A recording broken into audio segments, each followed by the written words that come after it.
Assalamualaikum warahmatullahi wabarakatuh. Perkenalkan, kami dari kelompok 1 ingin mempresentasikan mengenai instrumen derivatif dan aplikasinya dalam mengurangi resiko. Kelompok 1 yang beranggotakan saya, Laila Nurjana, NPM 15, Umi Isnaini, NPM 43, dan Pratantia Aviatri dengan NPM 52.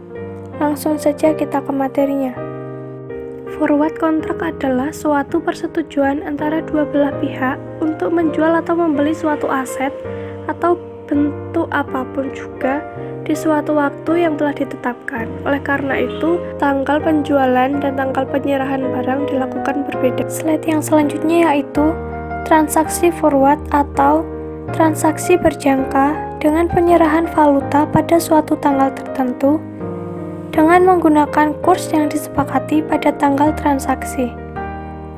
Transaksi forward digunakan untuk mengantisipasi 1. Kebutuhan pembayaran hutang dalam mata uang asing, 2. Mengantisipasi fluktuasi kurs valuta asing, dan yang ketiga yaitu pembiayaan ekspor dan impor dalam valuta asing. Jika satu pihak setuju untuk membeli dan pihak lain setuju untuk menjual untuk suatu harga yang telah disetujui sebelumnya, saat itulah terjadi transaksi forward. Belum terjadi pertukaran atau pembayaran uang. Pembayaran dan pengiriman barang dilakukan sesuai jadwal dan aturan yang telah disepakati. Harga forward berbeda dengan harga spot atau harga pada saat aset tersebut berpindah tangan pada waktu tersebut, disebut juga spot. Biasanya 2 hari kerja. Tujuan dari kontrak forward yaitu untuk melindungi kedua belah pihak dari fluktuasi nilai aktiva yang mungkin terjadi selama kurun waktu tertentu, yaitu sejak kontrak ditandatangani hingga penyerahan atau pembayaran dilakukan. Selain itu, digunakan untuk mengendalikan dan meminimalkan risiko. Sebagai contoh risiko perubahan nilai mata uang. Contohnya, kontrak forward untuk transaksi mata uang, atau transaksi komoditi dengan contoh kontrak serah untuk minyak bumi. PSAK nomor 55 menetapkan aturan dasar untuk akuntansi atas forward exchange kontrak. Perubahan nilai wajar harus diakui. Untuk forward exchange kontrak, aturan dasarnya adalah menggunakan kurs forward untuk menilai kontrak forward. Kurs forward tersebut berbeda dengan kurs spot karena berbagai faktor ekonomi yang terlibat dalam penentuan kurs forward dengan kurs spot pertukaran. Untuk transaksi lindung nilai, jika kurs forward lebih tinggi daripada kurs spot, maka selisih antara kedua kurs ini disebut premi atas forward exchange contract. Ini berarti mata uang asing dijual pada harga yang lebih tinggi dibandingkan dengan pasar forward.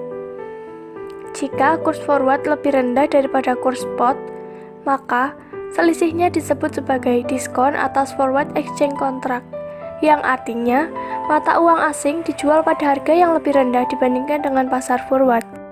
Jenis-jenis kontrak forward. Yang pertama ada currency forward contract, yang merupakan perjanjian pribadi antara dua individu yang dapat menandatangani kontrak apapun yang mereka setujui. Kedua pihak merundingkan kontrak di pasar antar bank yang memperdagangkan sejumlah falas pada tanggal dan harga di masa mendatang. Besarnya kontrak dan tanggal penyerahan dinegosiasikan dan kemudian dibuat. Yang kedua ada equity forward contract. Dalam equity forward contract, suatu pihak wajib membeli atau menjual instrumen ekuitas maupun indeks saham pada waktu tertentu di masa depan. Jenis kontraknya bisa saham tertentu, portofolio, maupun indeks. Melalui equity forward, nilai transaksi yang akan terjadi di masa depan sudah dipatok pada saat ini, sehingga dapat mengatasi resiko yang terjadi dari perubahan nilai pasar. Yang ketiga ada commodity forward. Commodity forward adalah kontrak dengan underlying aset berupa komoditas, seperti minyak, metal, jagung, dan lainnya. Kontrak ini memungkinkan suatu pihak untuk membeli atau menjual komoditas dengan harga tertentu di masa depan. Jadi, kontrak ini mengantisipasi terjadinya perubahan harga di masa depan. Untuk produsen, kontrak ini bermanfaat dalam mengurangi resiko jika harga komoditas menguat di masa depan. Kemudian ada bond forward kontrak. Bond forward hampir serupa dengan equity forward, hanya saja obligasi punya jatuh tempo, sehingga kontrak forward pasti kadaluarsanya sebelum tanggal jatuh tempo. Dan yang terakhir ada interest rate forward atau FRA. Interest rate forward kontrak disebut juga dengan forward rate agreement, di mana underlying-nya berupa pembayaran bunga dalam mata uang tertentu. Jadi, dalam FRA ini merupakan kesepakatan untuk meminjamkan atau meminjamkan dana tertentu secara fixed rate. Jika kita masuk kontrak FRA, misalnya pihak kita memegang posisi long dan pihak lawan atau dealer memegang posisi short. Pihak yang long akan memperoleh keuntungan ketika tingkat suku bunga naik, sementara pihak yang short menerima keuntungan jika tingkat suku bunga turun. Cash statement-nya berupa selisih antara tingkat bunga kontrak dengan tingkat bunga underlying atau LIBOR pada saat maturity. Selanjutnya saya akan menjelaskan mengenai instrumen futures.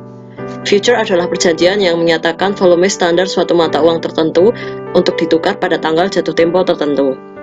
Karenanya, futures mata uang yang serupa dengan kontrak forward dari sisi kewajibannya, berbeda dengan forward dari sisi bentuk perdagangannya. Futures kontrak umumnya digunakan oleh MNC untuk lindung nilai posisi valuta asingnya. Selain itu, futures kontrak diperdagangkan oleh spekulator yang berharap memperoleh manfaat dari prediksinya mengenai pergerakan kurs di masa depan. Munculnya futures karena pembeli pada umumnya memiliki preferensi yang berbeda atas spesifikasi kualitas, jumlah, dan tempat penyerahan aset dasarnya. Spesifikasi kuantitas dan kualitas, underlying asset, initial price, dan besarnya margin bagi kedua belah pihak tetap ditentukan oleh exchange clearing house atau bursa khusus memperdagangkan futures secara terorganisasi. Kontrak futures adalah sebuah perjanjian atau komitmen dua pihak untuk mengirimkan atau menerima instrumen finansial atau komoditas pada tanggal tertentu di masa depan dengan harga yang telah ditentukan pada waktu penandatanganan kontrak. Futures sendiri merupakan kontrak berjangka panjang yang bersifat mengikat atau memberi kewajiban kepada kedua belah pihak untuk membeli atau menjual underlying aset tertentu yang berupa valuta asing, tingkat bunga, ekuitas, atau komoditas berdasarkan tingkat harga yang ditetapkan saat ini, yang penyelesaian transaksinya dilakukan secara cash settlement di masa yang akan datang sesuai dengan expiration date yang ditetapkan di dalam kontrak tersebut. Ciri-ciri futures yang pertama, daily resettlement atau penentuan harga setiap hari dan penempatan margin atau sejumlah kecil deposito sebagai jaminan yang diperlukan. Yang kedua, penjual dan pembeli harus bertemu, membandingkan dengan kontrak forward yang dinegosiasikan lewat telepon sehingga diperlukan suatu lantai bursa yang disebut bid. 3. Ukuran kontrak dan tanggal penyerahan telah distandarisasi. 4. Spekulasi publik yang berkualitas didorong. Yang kelima, mayoritas kontrak futures ditutup lewat reversing trade sehingga penyerahan tidak pernah dilakukan. Kelebihan dan kekurangan kontrak futures. Kelebihannya yang pertama adalah lebih kecilnya kontrak futures dan adanya kebebasan melikuidasi kontrak setiap waktu sebelum jatuh tempo. B. Kontrak futures yang diperdagangkan di pasar yang terorganisir dan jelas. Namun kontrak futures sendiri memiliki beberapa kekurangan, diantaranya yang pertama, keterbatasan jumlah mata uang yang diperdagangkan, kedua, terbatasnya tanggal penyerahan, dan yang ketiga adalah kakunya jumlah kontrak mata uang yang diserahkan.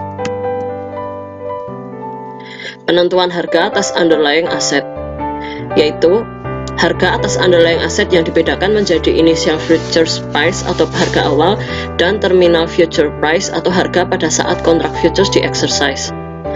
Apabila terminal futures price lebih rendah daripada initial futures ketika dilaksanakan exercise, maka penjual akan mendapatkan profit. Demikian sebaliknya, jika pada saat dilaksanakan exercise, terminal future price-nya dari underlying asset lebih tinggi daripada initial future price-nya, maka penjual yang akan memperoleh keuntungan. Berdasarkan pada pertimbangan tersebut, kontrak futures pada umumnya tidak dipertahankan hingga expiration date, melainkan diselesaikan dengan cara closing out of the position atau di reverse sebelum berakhirnya masa kontrak. Reverse dilakukan dengan mengambil posisi berlawanan atas kontrak yang sama, yaitu sebagai penjual kontrak futures pada tingkat harga yang lebih tinggi. Kondisi ini menunjukkan bahwa kedua belah pihak di dalam kontrak futures ini memiliki symmetric exposure, mengingat adanya potensial loss dan profit function yang seimbang antara penjual dan pembeli. Contoh perhitungan futures. Berdasarkan pada pertimbangan tersebut, jika seseorang ingin membeli kontrak futures pada tanggal 1 April 2015 atas komoditas apel di Amerika sebanyak 20.000 kg dengan initial future price sebesar $0,5 per kilogram, apabila tingkat harga yang berlaku atas underlying assets-nya pada tanggal 1 Oktober adalah $0,9 per kilogram, maka Anda dapat mereverse posisinya pada saat itu dengan menjual kontrak futures yang sama. Untuk itu, orang tersebut akan memperoleh profit sebesar 20.000 dikali $0,4, yaitu sebesar $8. Proses penjualan kontrak reverse yang sama dapat dijelaskan melalui proses berikut. 20.000 kg dikali $0,9 hasilnya adalah $18.000. Sementara itu, pada tanggal 1 Oktober 2018, 20.000 kg dikali 0,5 sama dengan $10.000. Maka, profit yang diperoleh atas penjualan kontrak future apel pada tanggal 1 Oktober 2018 adalah $18.000 dikurangi $10.000. Hasilnya adalah $8.000. Instrumen option.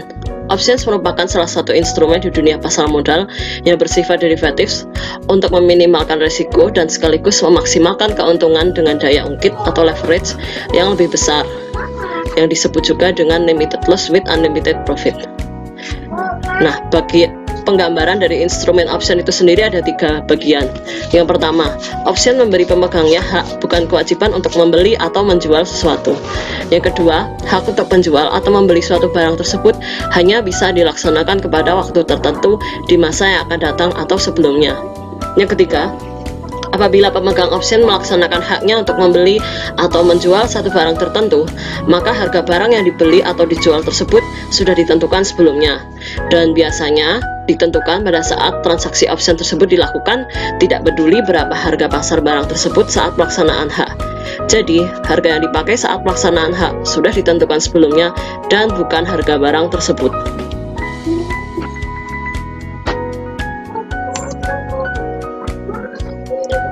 Berikut merupakan fungsi dari option. Yang pertama adalah proteksi nilai aset atau asuransi nilai saham. Salah satu strategi yang umum digunakan dengan options adalah memproteksi nilai portofolio terhadap jatuhnya harga-harga saham dengan membeli put option.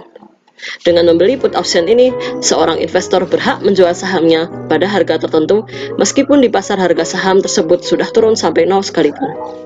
Yang kedua, menghasilkan pendapatan tambahan dari asetnya. Para investor akan menggunakan strategi yang dikenal dengan nama covered call untuk menghasilkan pendapatan tambahan dari sahamnya. Ini mirip dengan seorang investor yang menyewakan rumahnya. Namun, dalam hal ini, yang disewakan oleh investor tersebut adalah sahamnya. Dengan strategi ini, seorang investor akan sell call atau menjual kontrak call option dengan jaminan saham. Ketika ia menjual call option, berarti investor tersebut wajib menjual sahamnya pada harga yang disepakati selama kontrak masih berlaku. Yang ketiga adalah leverage.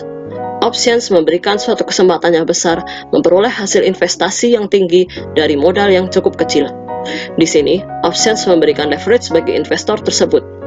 Options berfungsi sebagai leverage apabila kita hanya membeli optionnya saja tanpa membeli sahamnya.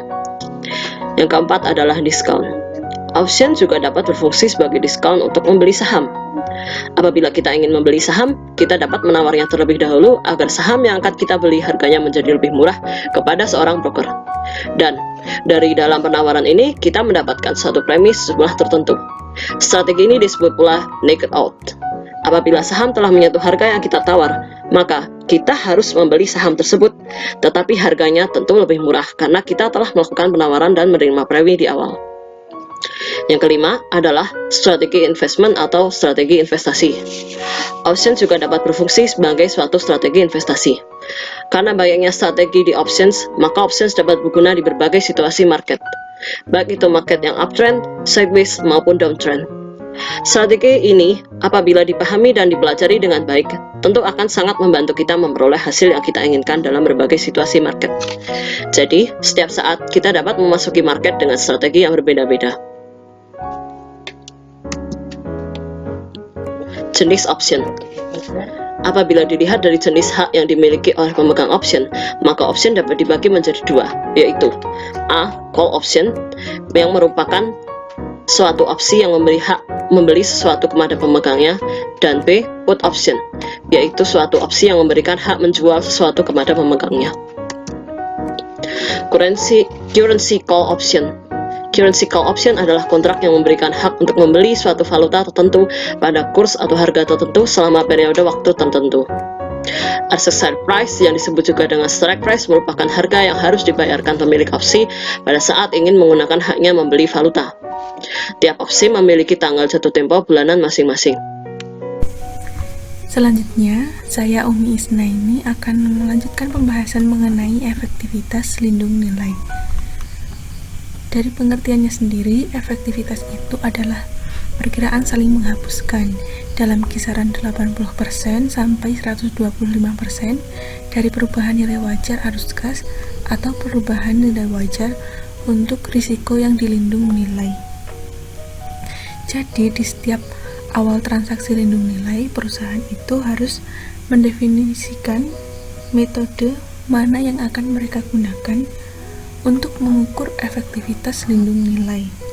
Biasanya mereka akan mengukur setiap 3 bulan sekali atau pada saat mereka membuat laporan keuangan.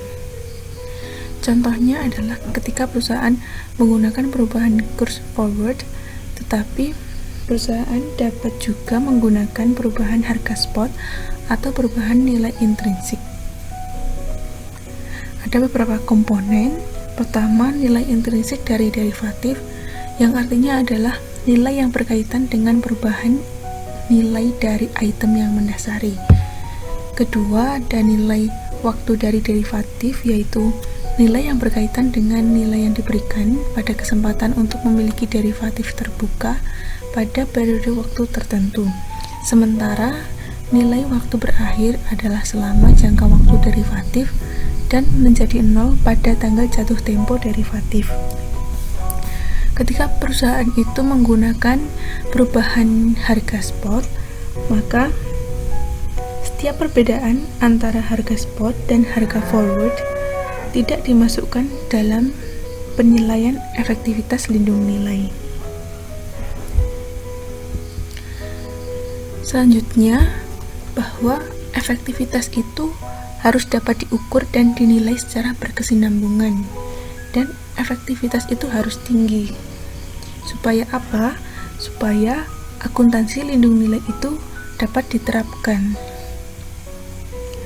Ketika hubungan tidak memenuhi efektivitas, maka akuntansi lindung nilai dihentikan.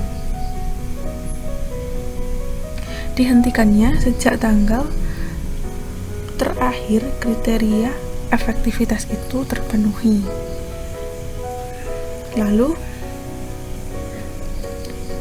efektivitas itu minimal dinilai pada waktu entitas menyiapkan laporan keuangan tahunan atau interim, dan entitas boleh memisahkan time value dan intrinsic value dari suatu instrumen. Pemisahan antara time value dan juga intrinsic value dapat berguna untuk meningkatkan efektivitas lindung nilai dari perusahaan tersebut. Dan entitas juga diizinkan memiliki rasio lindung nilai selain 1:1. Artinya bahwa nominal instrumen itu tidak harus sama, tidak harus 1:1, namun mencerminkan korelasi dari masing-masing terhadap risiko yang dilindung nilai.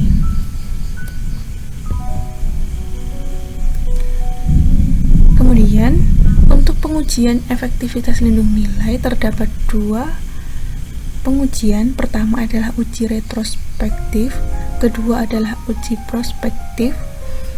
Dalam uji retrospektif ini, hasil aktual lindung nilai berada dalam kisaran 80% sampai 125%.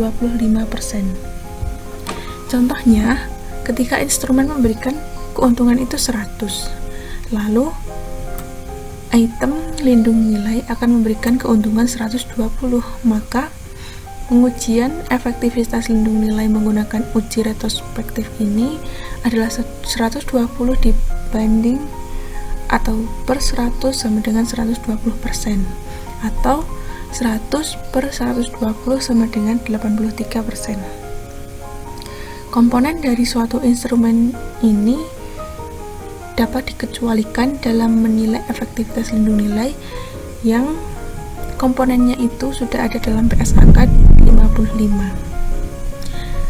Kalau dalam uji prospektif ini, lindung nilai diperkirakan akan sangat efektif.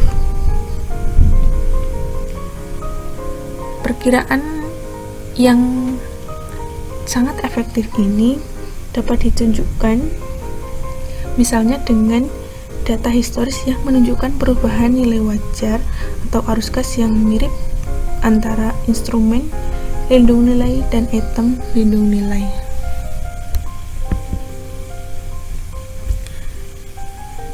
Setelah pengujian efektivitas lindung nilai, selanjutnya akan dibahas adalah cash flow hedges atau lindung nilai arus kas. Dari definisinya sendiri, lindung nilai arus kas itu adalah sebuah lindung nilai dari exposure terhadap variabilitas arus kas yang diatribusikan ke risiko tertentu yang berhubungan dengan aset atau liabilitas dan diakui atau transaksi yang diperkirakan sangat memungkinkan terjadi untuk memenuhi laba rugi. Kondisi yang harus dipenuhi agar transaksi tersebut dapat dikategorikan dalam cash flow hedges adalah ketika perusahaan memperoleh keuntungan atau kerugian pada bagian efektif ditangguhkan dan dilaporkan sebagai komponen penghasilan komprehensif lain. Lalu, setiap keuntungan atau kerugian pada derivatif yang tidak saling hapus oleh keuntungan atau kerugian arus kas dari perkiraan transaksi yang dilindung nilai diakui dalam laba tahun berjalan. Ketika kondisi ini terpenuhi, maka dapat dikategorikan atau dapat masuk dalam kategori cash flow hedges atau lindung nilai arus kas. Jadi sekian saja presentasi dari kelompok kami. Mohon maaf apabila banyak kesalahan. Terima kasih. Wassalamualaikum warahmatullahi wabarakatuh.